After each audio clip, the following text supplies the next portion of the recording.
नमस्कार, मैं Jitendra Chaturvedi. Shanghai cooperation के ज्वाइंट स्टेटमेंट पर भारत ने दस्तखत करने से मना कर दिया है। ये जो कदम उठाया गया है उसकी वजह से चीन और पाकिस्तान को न सिर्फ झटका लगा है बल्कि उनके मंसूबों पर पानी फिर गया है। सवाल ये उठता है कि भारत ने दस्तखत करने से मना क्यों किया, एक, और दूसरा, इससे क्या असर पड़ेगा चीन और पाकिस्तान के मंसूबे पर। तीसरा, ये जो कुछ भारत ने किया है उसकी वजह से शंघाई कोऑपरेशन पर क्या प्रभाव पड़ने वाला है। ये तीन सवाल है जिस पर हम लोग एक एक करके बात करेंगे। दरअसल ये जो शंघाई कोऑपरेशन है इसमें 10 देश इसका हिस्सा है।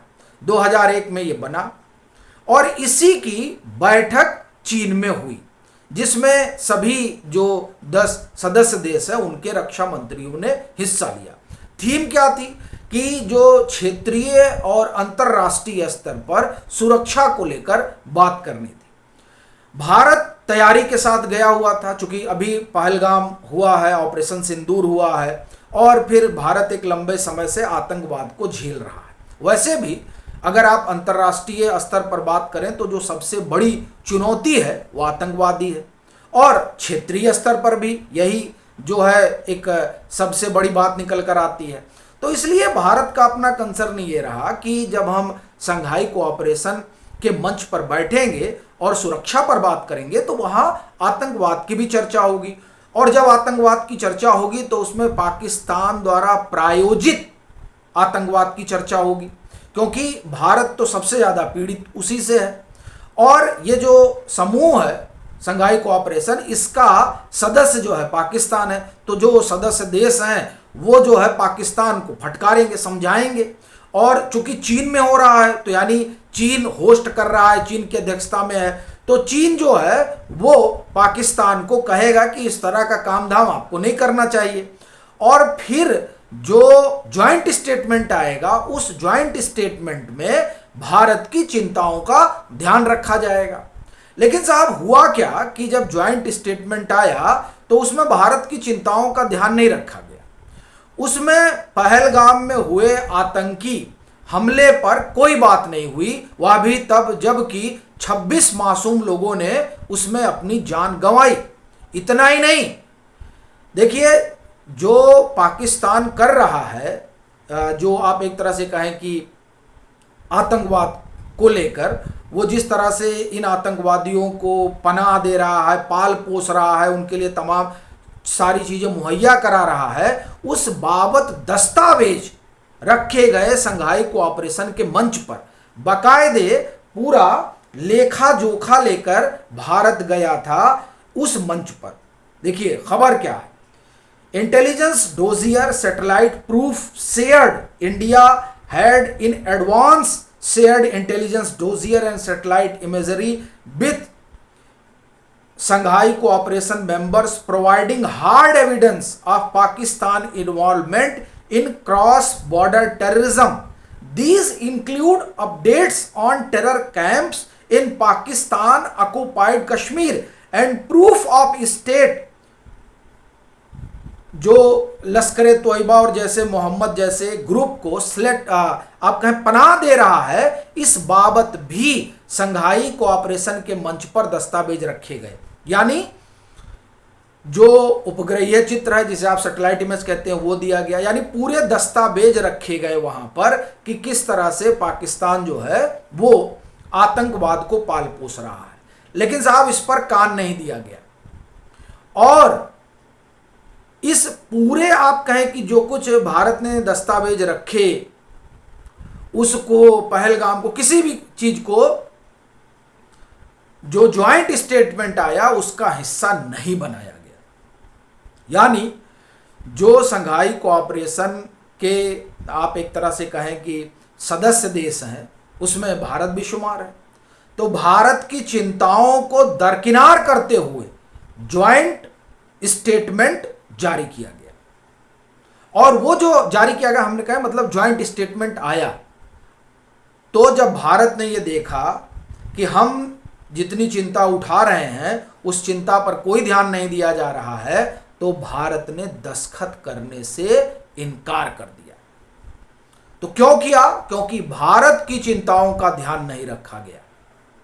भाई ये समूह किसके लिए बना है? कोऑपरेशन के लिए बना है ना। तो ऐसे ही कोऑपरेशन होगा कि आप बलूचिस्तान की बात कर लेंगे, लेकिन जो पाकिस्तान स्पॉन्सर्ड टेररिज्म है हिंदुस्तान में, उसकी बात आप नहीं करेंगे। फिर ऐसे तो कोऑपरेशन नहीं चलता है। इसीलिए भारत ने सीधे मना कर दिया, दो टूक। अब ये जो दो टूक मना किया, इसकी वजह से जो चीन है, जो पाकिस्तान है, उनकी तो हालत खराब हो गई। क्यों खराब हो गई साहब? देखिए, चीन ने यह सोचा था कि जो उनका विश्वस्त सहयोगी है पाकिस्तान, जो कि पाकिस्तान को तो एक तरह से कहें कि चीन ही पाल पोस रहा है। ऑपरेशन सिंदूर के समय पता चल गया था कि जो सारे इनके सैन्य साजो सामान है वो कहां से आ रहे हैं, और जिस तरह से चीन मदद कर रहा था वो भी सब सामने आ चुका है। तो चीन ने सोचा कि साहब पहलगाम को हटा देंगे, और जब ज्वाइंट स्टेटमेंट आ जाएगा तो क्या होगा कि इस तरह से भारत को कूटनीतिक तौर पर अलग थलग कर दिया जाएगा। और दूसरा, जो एक चस्पा किया जा रहा है उनके विश्वस्त सहयोगी पाकिस्तान पर कि ये एक तरह से टेररिस्तान है, तो वो टैग भी कम से कम मैं हटा लूंगा।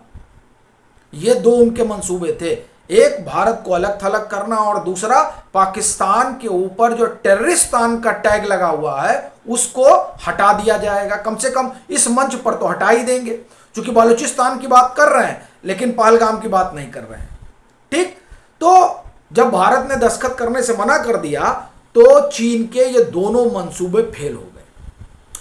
और तीसरा जो बड़ा झटका लगा चीन को, वो ये कि दस्तखत करने से इनकार करने का मतलब ये हो गया कि जिसकी अध्यक्षता में ये कार्यक्रम हो रहा है उसकी अध्यक्षता को ही चुनौती दे देना कि तुम्हारे बस का नहीं है।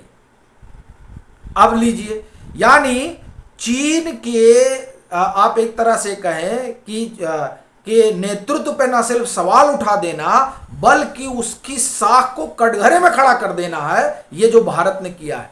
इसलिए जो है आप एक तरह से कहें कि ये लोग परेशान है, कह रहे ये क्या हो गया। इनको तो लगा था कि चलिए आ रहा है भारत और हम जो भी ज्वाइंट स्टेटमेंट जारी करेंगे ये उसको मान लेंगे, उस पर दस्तखत कर लेंगे। लेकिन कहा जाता है ना कि अब ये अलग भारत है, ये तन कर खड़ा है। अगर आप ठीक ठीक बात करेंगे तब तो ठीक है, और अगर नहीं करेंगे ठीक ठीक तो दो टूक आप ही की भाषा में जवाब दिया जाएगा। यही काम भारत ने किया, और भारत को रिप्रेजेंट कर रहे थे रक्षा मंत्री राजनाथ सिंह। उन्होंने कहा कि इस पे तो हम लोग दस्तखत नहीं करने वाले। तो अब क्या हुआ है कि इन लोगों की हालत खस्ता हो गई है। अब ये जो संघाई कोऑपरेशन है इसमें कौन कौन देश है भी जान लीजिए, कौन कौन सा 10 देश है। उसके बाद हम लोग जो है अपनी इस चर्चा को जो है विराम देंगे। अब इसमें जो 10 देश शुमार हैं उनमें देखिए कजाकिस्तान, चीन, किर्गिस्तान, पाकिस्तान, रूस, तजाकिस्तान, उज्बेकिस्तान, ईरान, बेलारूस और भारत। तो ये 10 देश इसमें शुमार हैं। तो खैर ये है पूरा किस्सा कि क्यों दस्तखत नहीं किया गया। बाकी आप सभी जुड़े उसके लिए आपका आभार। आप लोग इसे ज़्यादा से ज़्यादा साझा करिएगा।